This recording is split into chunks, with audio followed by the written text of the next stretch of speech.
Bonjour. Donc, après l'insertion des données au niveau de notre base, nous avons besoin d'une méthode qui permet en fait d'afficher tous les utilisateurs qu'on a insérés dans notre base. Donc, il faut implémenter notre méthode findAll. Donc, la méthode findAll permet en fait de récupérer tous les users au niveau de cette liste. Donc, on va retourner tout simplement cette liste. Et puis, au niveau de notre fonction, on va faire un for each, par exemple. For each user à partir de notre liste, à partir de user.diao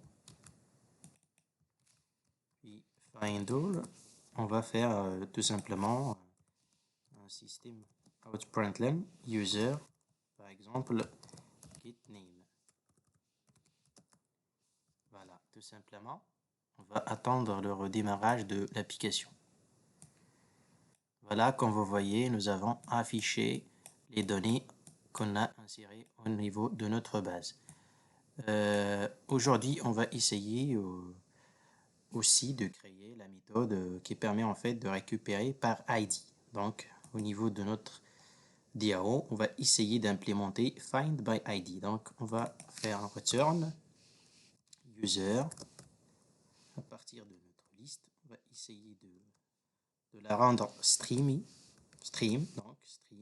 puis filter.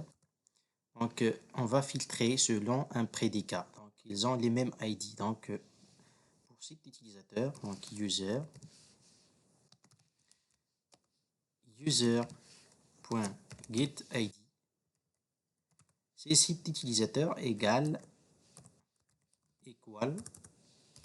à l'ID qu'on a passé à la méthode en paramètre et puis get.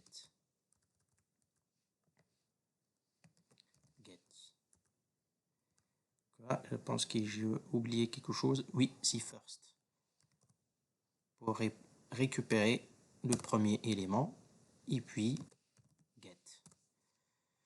Donc, cette méthode va permettre en fait de filtrer la liste et récupérer l'ID passé en paramètre en se basant sur cette méthode qui est equal. Donc, l'utilisateur, pour chaque utilisateur, il va faire un test, c'est l'ID égale à l'ID qu'on a passé en paramètre, va retourner le premier élément qui est un optionnel, c'est-à-dire s'il existe, il va retourner l'objet, sinon c'est nul.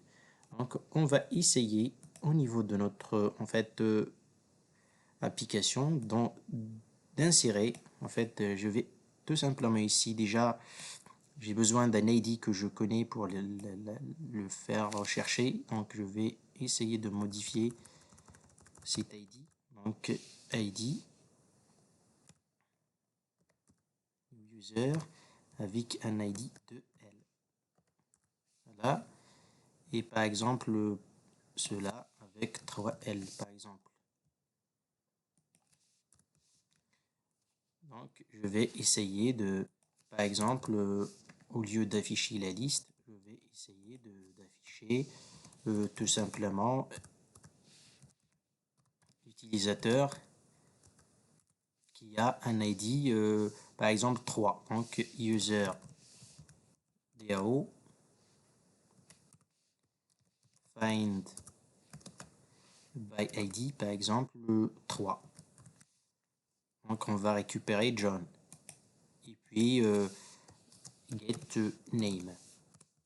Je vais exécuter le projet et je vais voir le résultat. Voilà, comme vous voyez, on a récupéré l'objet donc et on a affiché son nom, donc John. Donc, on a terminé cette fonction qui est find by ID et find all.